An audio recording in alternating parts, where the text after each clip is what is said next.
parlons de la candidature, moi je pense que M. Tshisekedi réunit tous les indicateurs pour qu'il soit réélu. Parce que si vous allez de l'autre côté, vous allez comprendre qu'il y a plusieurs personnes qui ont des contentieux, soit avec la moralité, soit avec le peuple congolais, soit avec les acteurs politiques que nous sommes.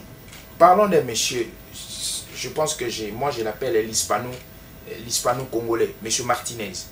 Lui, il a un contentieux avec la jeunesse congolaise, avec ses lieutenants, avec les gens avec qui ils sont battus, ils ont fait un combat.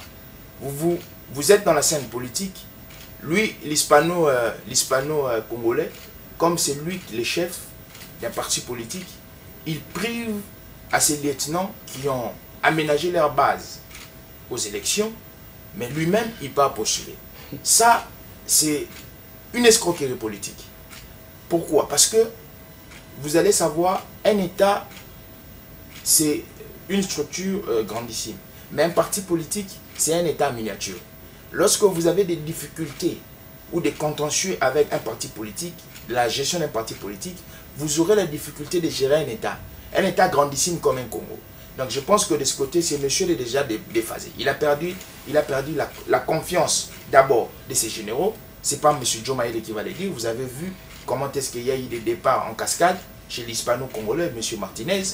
Alors, lorsque vous allez de l'autre côté, chez une personne qui se dit très intellectuelle, les méchants cravates rouges, vous allez comprendre qu'il a un problème avec la moralité des Congolais. Tout le monde aujourd'hui réclame le procès Bukangalonzo. Ce n'est pas à lui qu'on va remettre le sort de la République démocratique et du Congo. Vous allez de l'autre côté, il y a un problème avec l'identité. On reconnaît à ces messieurs multiples identités. Comment est-ce que vous allez gérer le Congo avec une pléiade d'identités?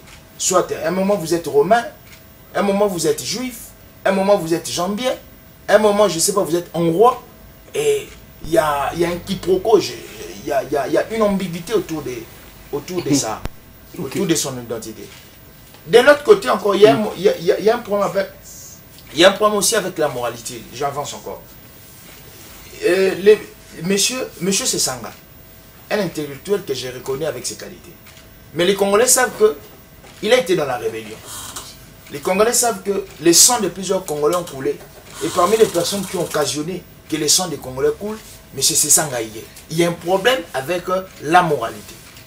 Il y a encore un problème avec la moralité, avec l'arrangeur des appareils et des femmes. C'est monsieur qui veut faire devenir le Congo un pays où les hommes doivent se satisfaire avec les hommes. Or, nous sommes un pays laïque à 80% où les chrétiens dominent. La chrétienté nous exige qu'il faudrait se marier avec les sexes contraires. Donc, vous voyez les dangers qui guettent avec de l'autre côté. Ces messieurs veulent faire devenir un Congo un pays homogène, où les hommes, M. Joe Maïle va se réveiller un jour, il cherche, il descend sur le boulevard, il voit un monsieur, il part l'épouser. Ce sont ces genres de candidats que nous refusons.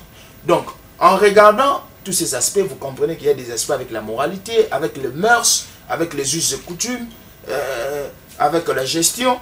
En regardant tous ces aspects, je comprends que M. Tshisekedi, aujourd'hui, c'est le seul candidat qui réunit l'éthique, les valeurs, la politique pure et l'espoir du peuple congolais. Parce qu'il faudrait savoir... Merci, Joe Maïle. Je vais terminer par là. Il faudrait savoir, M. Tshisekedi jouit de la double portion. Vous savez, je vais prendre une petite histoire biblique. Le prophète Élie, lorsqu'il montait, il avait jeté son manteau à son serviteur Élisée. Et la Bible nous dit que Élisée jouissait de la double portion, de la double onction. Et M. Tshisekedi aussi joue de cette double portion. Ça signifie qu'il a d'abord l'aura de son père. Le combat du père qu'il porte en lui, l'aura du père, et puis son aura qui vient parachever. Donc je pense qu'en réunissant tous ces éléments, je pense que ça sera quasiment impossible que ces personnes puissent battre M. Tshisekedi. Merci. Patrick Ipoka, vous avez aussi la parole. Vous allez réfléchir aussi parce que dans 58 jours, il y a des gens qui ne dorment pas, qui manquent de sommeil pour l'instant. Il faut dire car ils doivent conquérir le peuple pour avoir leur voix. À ces gens-là, vous dites quoi? Rien que ces 58 jours, et les Congolais iront déposer leur bulletin de vote dans des urnes.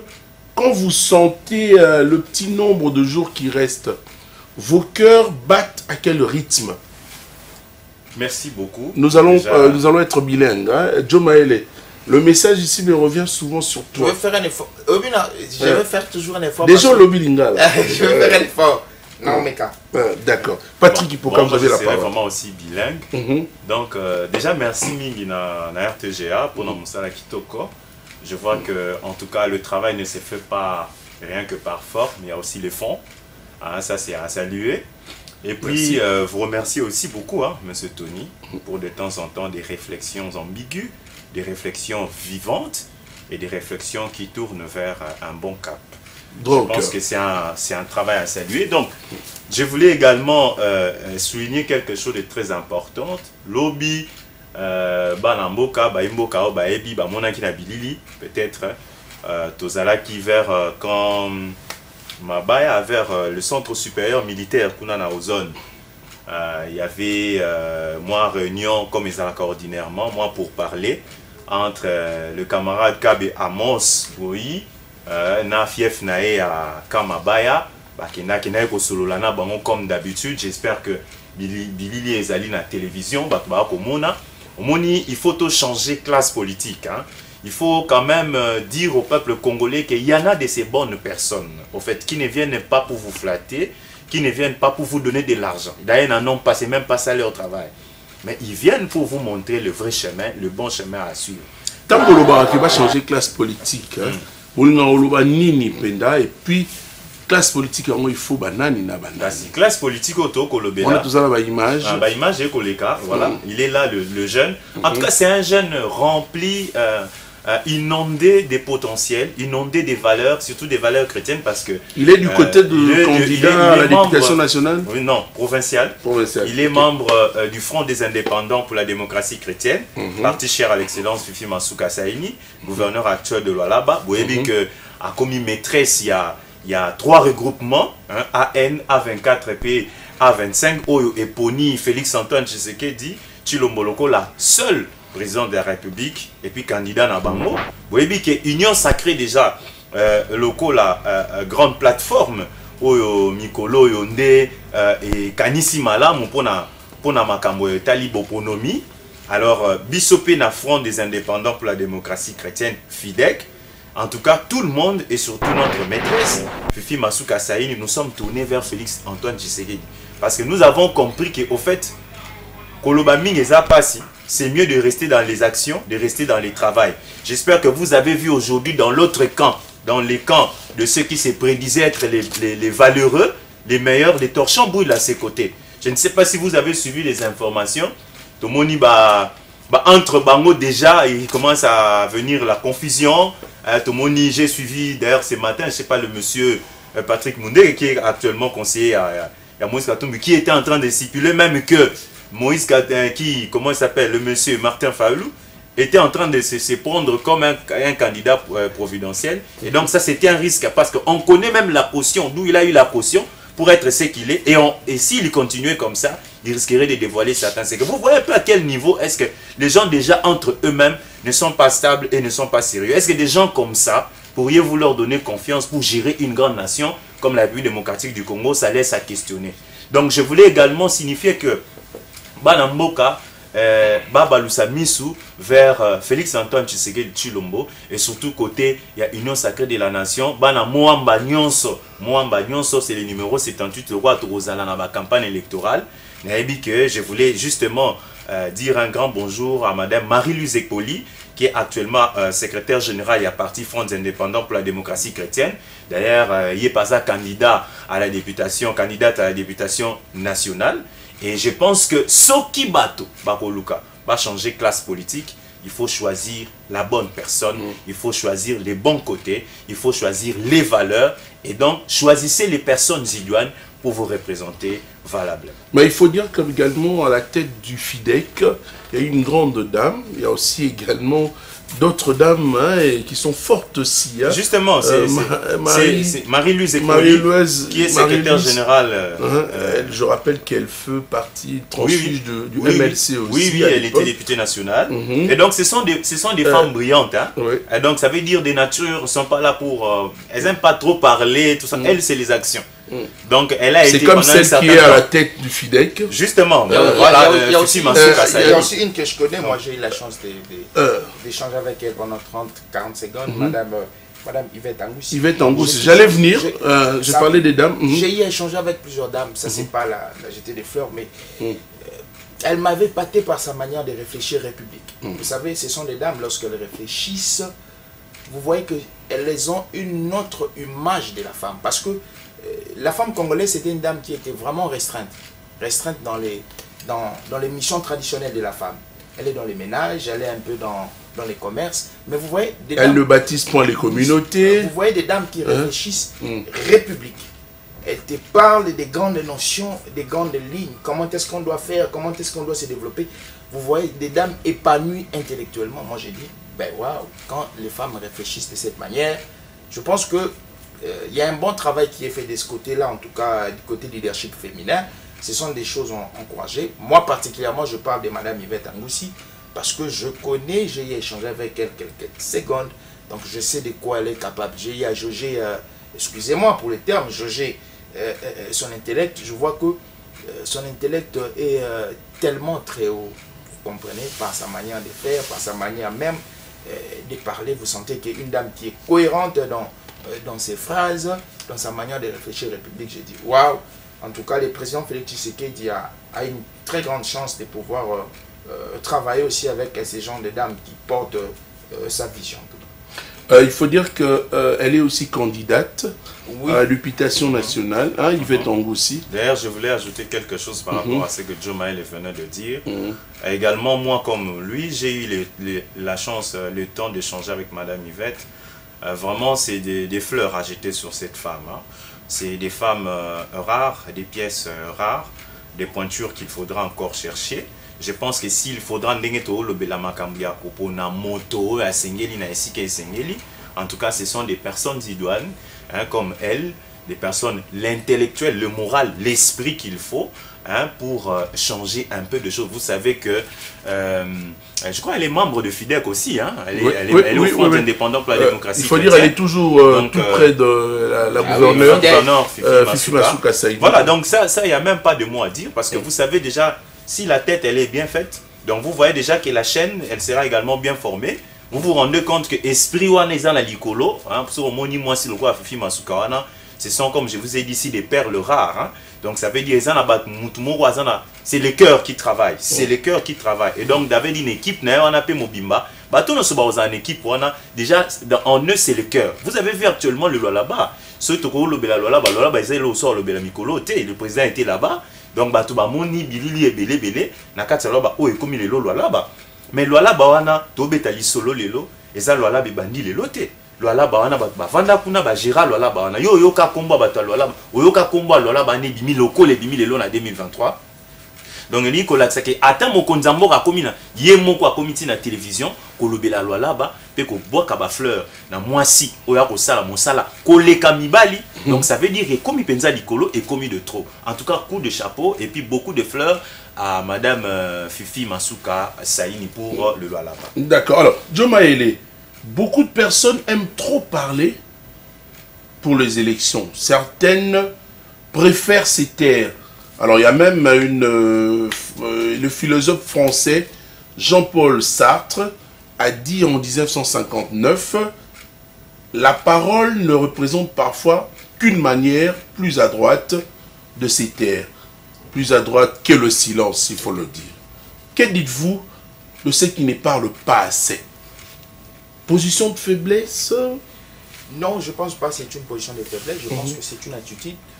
Mais dans le combat électoral, il faut réunir tous les arsenals. C'est un combat. Les élections, c'est un combat. Et lorsqu'on va au combat, il faudrait se prémunir des arsenals pour vaincre l'adversaire. Je pense que la parole, c'est aussi un élément très important dans le combat électoral. Parce que il faudrait... vous allez entrer dans une certaine dialectique, hein, entre vous et la population.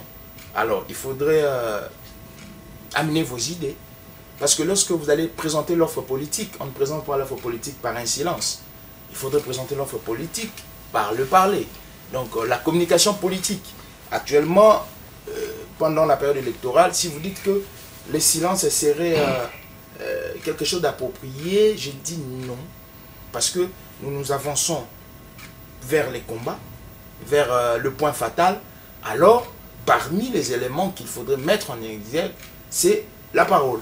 La parole passe par la communication politique. Maintenant, il revient aux candidats de pouvoir s'entourer avec des personnes qui ont une certaine expertise dans le domaine communicationnel. Vous savez, aujourd'hui, tout est communication. Moi, j'ai dit, même votre habillement est communication. Parce que lorsque vous vous habillez, on peut vous appeler honorable facilement. Pourquoi? Parce que vous avez porté une veste, vous avez mis une cravate, vous avez mis des très belles chaussures. On vous appelle honorable parce que votre habit a donné une certaine communication. Donc, mais la mauvaise communication tue la communication. Exactement. La mauvaise c'est pourquoi il faudrait s'approprier des personnes qui ont une certaine connaissance sur la communication. Parce que dans des périodes, dans des moments pareils, il faudrait un certain discours, une certaine manière de faire les choses, une certaine manière même de se présenter devant la population, comment il faudrait orienter les discours, les slogans, comment il faudrait cadrer la communication médiatique, la communication. Donc je pense que dans cet aspect de choses, actuellement, j'exclus l'hypothèse où il faudrait être silencieux. Peut-être on est silencieux, cette attitude on l'adopte lorsqu'on est dans la gestion, lorsque la personne elle-même est dans la gestion. Mais la personne physique peut se taire, mais son équipe communicationnelle peut vulgariser des propos ou ses actions. Donc je pense que la communication est très importante. La personne physique, comme j'ai dit, elle peut ne pas être active, mais elle doit avoir une équipe communication. Vous savez, aujourd'hui, je suis en train de ramifier un peu ce que mon frère a dit. Si aujourd'hui on parle du Douala, je pense aussi c'est parce qu'il y a une équipe communicationnelle qui travaille. J'ai vu, on a fait, je pense que c'est un buzz, mais on a fait une classification des aéroports de la RDC des 26 provinces. On pointe l'aéroport du Douala comme le numéro 1. Vous savez, aujourd'hui, les numériques, c'est aujourd'hui, ça bat les records sur la communication.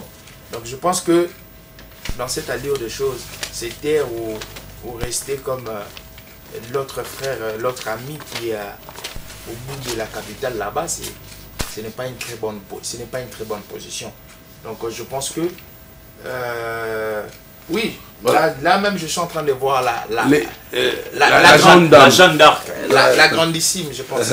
Alors je pense que je pense que je vais faire une plaidoirie pour elle. Je pense que dans la prochaine mandature, si vous pouvez laisser Madame Yvette au là-bas et vous montez au niveau national, je pense que ça me... ben oui, hein, parce que vous savez pourquoi. C'est une demande. Hein? C'est une demande. C'est une demande que je fais au chef de l'État. Et il faut rappeler que maman Fifi est à Kinshasa. Ah oui, c'est une demande. Depuis les dépôts de la candidature du président. Elle a été reçue avant-hier avec... Je pense que aujourd'hui, elle est la porte-étendard des gouverneurs. Elle a représenté l'échantillon des gouverneurs à la cité de l'OIA. Ils étaient avec les présidents de la République. Donc, je pense que la RTG aussi est suivie. Et nous demandons aussi à Madame Fifi, si vous allez aussi réaliser nos rêves de pouvoir vous voir, ça nous sera aussi honorable. Ça nous serait très honorifique. Hein? Votre demande en direct. Allez, très rapidement, moi, je veux passer à la page publicitaire. Je voulais compléter Joe Maele, simplement pour dire que dans ces dictons que vous avez évoqués de Jean-Paul Sartre, je pense que le silence reste silence. D'ailleurs, le silence, c'est le chemin des grands esprits. Hein? Le silence, c'est le chemin des grands esprits. D'ailleurs, en matière de philosophie, quand on parle de silence, on voit des esprits qui chaussent des grands chemins. Et ça veut dire que si vraiment il y a des mots qui dépassent le silence, alors il faut sortir du silence. Comme disait un des présidents de la RDC, si vraiment il y a des mots qui dépassent le silence, alors... Mais à ce moment ici, je pense que la parole vaut mieux. Il faut parfois sortir de ces silences. Vous ne devez pas vous taire alors que vous avez des choses qu'il faut dire. Non, non. Eh bien, il faut maintenant que ces choses dont vous devez dire soient des choses sensées, des choses qui ont leur sens, qui ont leur place. Il ne faut pas se réveiller et dire comme certains politiques que je vois maintenant, même quand ils ont des bobards, ils n'ont rien à dire de bien, ils sortent à la télévision pour le dire. Non, non. Parfois, il faut se taire. Et quand on se tait, vous voyez comme moi j'avais apprécié l'initiative de Martin Fayulu au départ, qui avait refusé et il s'était tu. Il s'était tu. Mais dommage qu'après, on voit quelqu'un sortir, échanger des bons. Voilà. Donc ça veut dire que quelque part, le silence est bon. Mais quand c'est nécessaire de parler, en tout cas, il faut sortir du silence et il faut dire un mot pour orienter les choses, pour orienter le chemin et voir comment est-ce que les choses peuvent passer. Si vous vous taisez, les gens ne savent pas votre vision, les gens ne savent pas ce qu'il faut faire, alors que vous, c'est vous qui devez orienter. Moi, je pense que le silence n'a pas son pesant d'or. Alors, Patrick Hipoka, je vous laisse un moment de se reposer, puisqu'on a eu quelques petits pépins avec la SNEL. Mais bon, on va dire que nous sommes en train de travailler avec nos propres efforts, hein, c'est-à-dire nous avons notre groupe électrogène, mais on fait un effort. Mais je te laisse avec une question également dans la philosophie toujours. Dans un livre paru au début du XXe siècle, il y a le politologue Alexis de Tocqueville a proposé qu'on limite le nombre de mandats pour de présidents dans leur pays.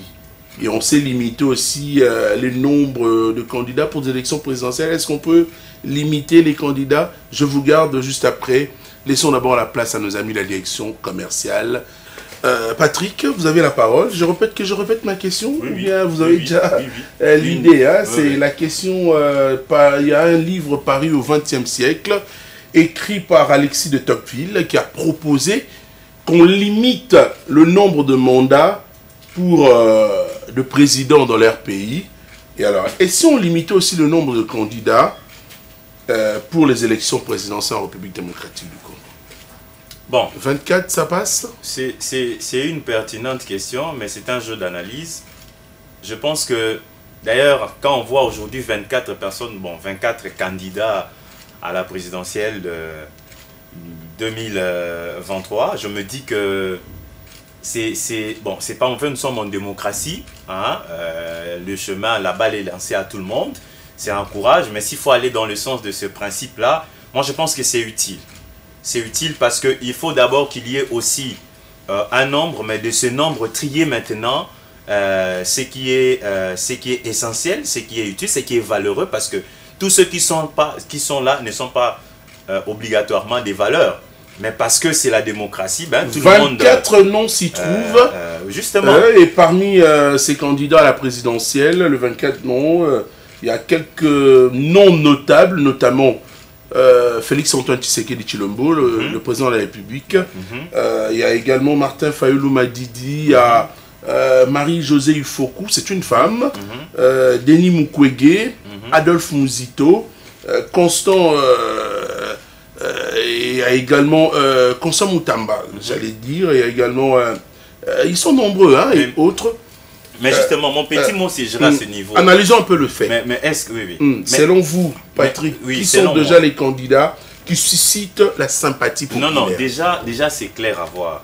Moi, j'ai dit que Félix-Antoine Tshisekedi, depuis qu'il est au trône, il est en train de donner la passe à tout le monde. C'est comme ça que nous pouvons voir ces candidats. La Seigneur acceptera tout le monde. Mais, actuellement, ça se voit. Ce qui est le témoignage, c'est les témoignages qui comptent. Et les témoignages, ici, actuellement, tout le monde ne sait, ce n'est pas à dire. Félix-Antoine Tshisekedi n'est pas quelque chose à démontrer, comme l'a dit mon frère. Hein? S'il faut regarder, s'il faut parler de la gratuité de l'enseignement primaire et secondaire, s'il faut parler de la gratuité de la maternité, s'il faut parler de projets de 145 territoires, s'il faut parler, je ne sais pas, de la lutte contre la corruption avec Jules Alignetti, l'inspecteur général des finances. Donc il y a beaucoup de choses qui peuvent facilement rappeler la conscience du peuple congolais que c'est Félix-Antoine Tshisekedi le valeur et c'est Félix-Antoine Tshisekedi la personne qu'il faut. Et vous allez vous rendre compte que déjà, avec tout ce qui est en train de paraître sur la toile maintenant, que au fait, des gens n'étaient pas stables. Des gens ne sont pas stables. Et donc, ce sont des gens qu'on ne peut pas faire confiance. Mais il y a la classe politique que vous demandez de changer cette classe politique. Oui. Mais il y a aussi également Félix Tshisekedi qui est en train de nommer aussi également la jeunesse et à la tête de... Mais c'est ça, au fait. Parce qu'il faut voir également aujourd'hui, il faut citer, moi je fais allusion également à l'Office congolais de contrôle, une jeune femme, une grande dame qui dirige, qui est DGA à l'Office congolais de contrôle qui travaille bien, Madame Christelle Mwabilou, donc nous saluons également ce matin. Il faut faire également allusion aujourd'hui dans des maisons communales, hein, c'est ça?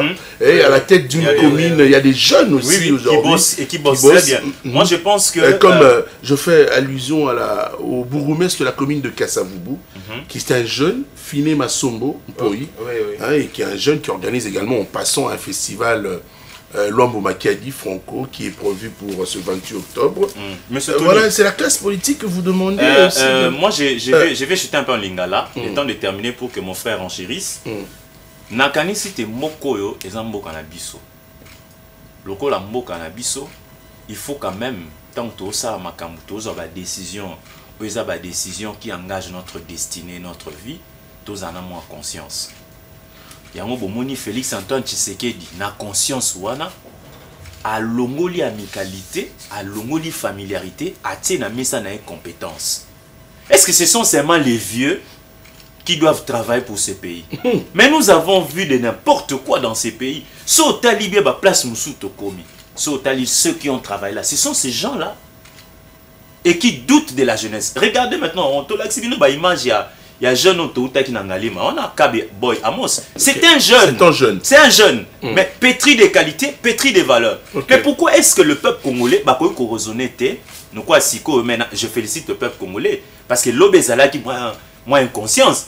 Mais si le peuple congolais, la mouki, peut ayébina ni fois pour nous. Mon jeunesse mikolo, jeunesse union surtout les akafar, ils ont moins d'amboka. Ça veut dire aujourd'hui, Félix Antoine Tshisekedi l'a compris. Et il s'est dit que dans la jeunesse, il y a une pépinière. Est-ce qu'on ne peut pas puiser pour l'avancement, le progrès de ce pays? On ne peut pas puiser dans la jeunesse. Il en a compris, il a essayé, il a vu que les choses marchent. Et c'est comme ça qu'il demeure. Donc je pense qu'actuellement ici, Nambo Kanabiso, il faut tout pour Nabatu.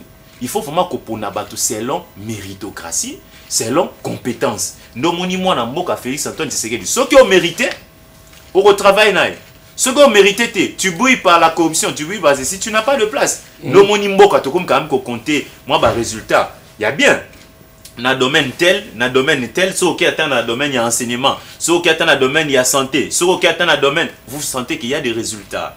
Il y a des résultats. Pourquoi? Parce qu'on met sur table la compétence. Moi, je pense que c'est tout l'essentiel que je pouvais aussi... Joe Maele, Nabendio la Lingala, pardon. Merci. Tant que au monde a la candidature, ils allaient belé boy.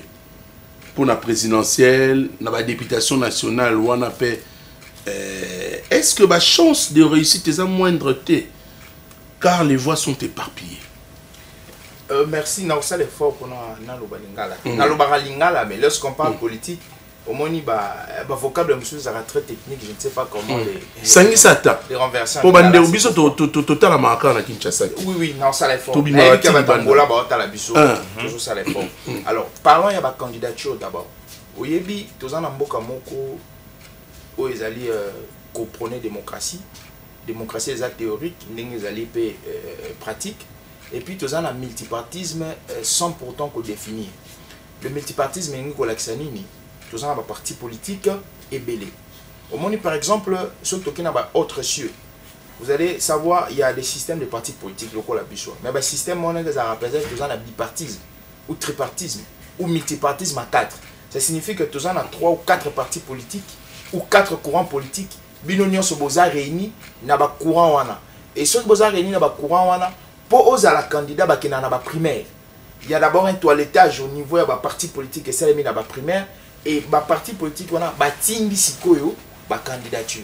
Siko biso awa ba biloko wana exactement parce que nous sommes le champ politique est ouvert à tout le monde. Le législateur a opté pour le multipartisme sans pourtant qu'on définisse le contexte du multipartisme wana.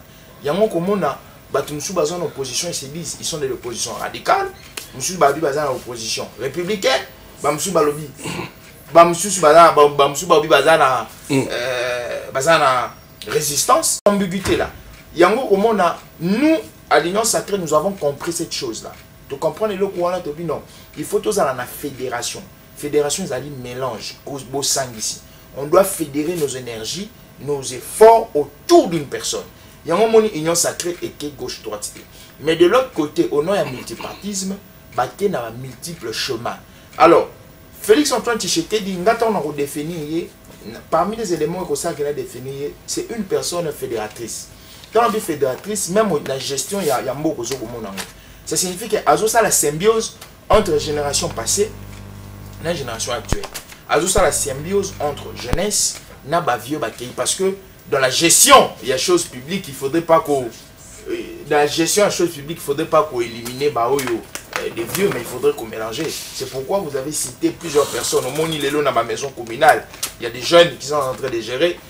Par exemple, Zoé, exemple. Qui travaille bien. Beaucoup de gens sont communes à Kassavou.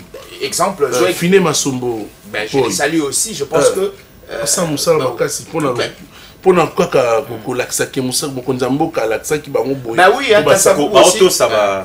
Oui, la commune de Kassavou aussi, c'est parmi les communes où la Banda. Mokondiamboka à Salaki réaménagement, il y a beaucoup mais je vois aussi il y a des avancées. Je pense que il faudrait voilà, ouais, tout ça va imaginer. Parmi les communes ils ont avancé. Oui, c'est fini ma quand même. Le bourgmestre sur la commune de Kassavou. Au moment où Pombo va avancer, il faudrait toute personne aille appareil au Azali ko gérer. Par exemple, il y a ma commune. Aujourd'hui, une commune c'est une entité territoriale décentralisée. Ça signifie commune yemoko akoki s'autoproduire. À Koki, qu'on s'auto-financer. Et quand il y a des bourgmestres locaux, là, il y a Kassavou, ils commencent à comprendre la contexture. Il y a Elo Kwazali ko gérer, il y a structure Azali ko gérer. Ça, c'est très positif pour la République. Et puis, il ça là que l'Elo Azali ko gérer peut-être commune à Kassavou, mais lobby par exploit naïe, parce que c'est ça avec l'État. Lorsque vous commettez des actes qui sont positifs ou vous posez des actes qui sont positifs au profit de la population, donc je pense que pour le bourgmestre de Kassavou, c'est quelque chose de très positif. Et c'est dans cette même lignée, au Monagui, nous avons eu à citer des noms précédemment. C'est dans cette même lignée que Madame Fifi Masuka Azoko Kende, c'est dans cette même lignée Madame Yvette Angoussi Azoko Kende. Nous ne citons pas des noms pour faire des éloges, nous citons des noms parce que ce sont des personnes. Au Moni Lelo, si on veut grader des personnes qui ont marqué les temps pendant la gestion de Félix Antoine Tshisekedi, à mon humble avis, je pense que Fifi Masuka Ozangade, je pense que Yvette Angoussi ne va pas manquer. C'est pourquoi aussi, ils ont pré-campagne. Deux dernières questions, tout comme dans Souka émission. Allez-y. Fiessa, tu me permets, deux dernières questions. Patrick, des politologues français ont écrit en 1984, on parlait, s'il faut le dire, de la cohabitation française. Pour la petite histoire, je rappelle, lorsque François Mitterrand s'est joint à Jacques Chirac, en faisant celui-ci du Premier ministre du gouvernement de France. Alors, une cohabitation congolaise, Patrick, est-elle possible en cette période où la tension est très haute parmi les acteurs politiques? Dernière question également pour Joe Maele, un analyste politique a signalé qu'en politique, il n'y a ni ami ou ennemi définitif, car les données changent selon les circonstances. Alors, concluez donc, comment peuvent se tisser le prochain lien entre les acteurs politiques, Fachi, Mukwege, Katumbi, Fayulu? Deux dernières questions, parce que nous sommes à la fin de cette tranche. On commence par moi? Oui, on commence par... Bon, je ne sais pas ce que vous appelez cohabitation, mais à mon humble avis, je pense que déjà, il y a un temps qui se donne. Vous savez qu'il y a ceux qui pensent qu'ils ont le monopole de garder la vie. Je me dis que de se protéger ou de faire ceci ou d'empêcher à l'autre de faire ceci ou de faire cela. Mais je pense que cette responsabilité ou ce sens de se protéger n'incombe pas à une personne. Donc moi je pense qu'il faut laisser aux gens la chance, le terrain de s'exprimer. Mais pourquoi pas permettre la cohabitation? Pourquoi pas? Mais si quelqu'un n'est pas idoine de cohabiter, moi je pense que le moment sera venu pour dire à la personne que vous n'êtes pas cohabitable. Mais moi je pense aussi que si c'est nécessaire entre frères, entre humains, entre hommes, pourquoi ne pas permettre la cohabitation? Et d'ailleurs moi je pense que c'est quand on est ensemble dans la conglomération des idées, des philosophies, des doctrines qu'on est fort. Je pense que c'est ça. Mais lorsqu'on essaye d'écarter les autres dans la philosophie, d'étouffer les uns et les autres pour régner, je pense que ça, c'est pas un bon chemin. Et je pense même pas que ce soit la vision de Félix Antoine Tshisekedi Tshilombo. Lui, c'est un réunificateur. C'est celui qui veut que tous nous vivons bien, que nous travaillons ensemble. Mais s'il y a des belligérants, s'il y a des méchants brebis à l'interne, moi je pense qu'ils n'ont pas leur place là-bas. Et le moment arrivera pour les dénicher et les sortir du grand groupe. Joe Mayele, c'est aussi votre mot de la fin. Nous sommes arrivés à la fin de cette tranche. Je pense que c'est une question très importante. La cohabitation en sciences politiques, c'est ce qu'on appelle la diarchie.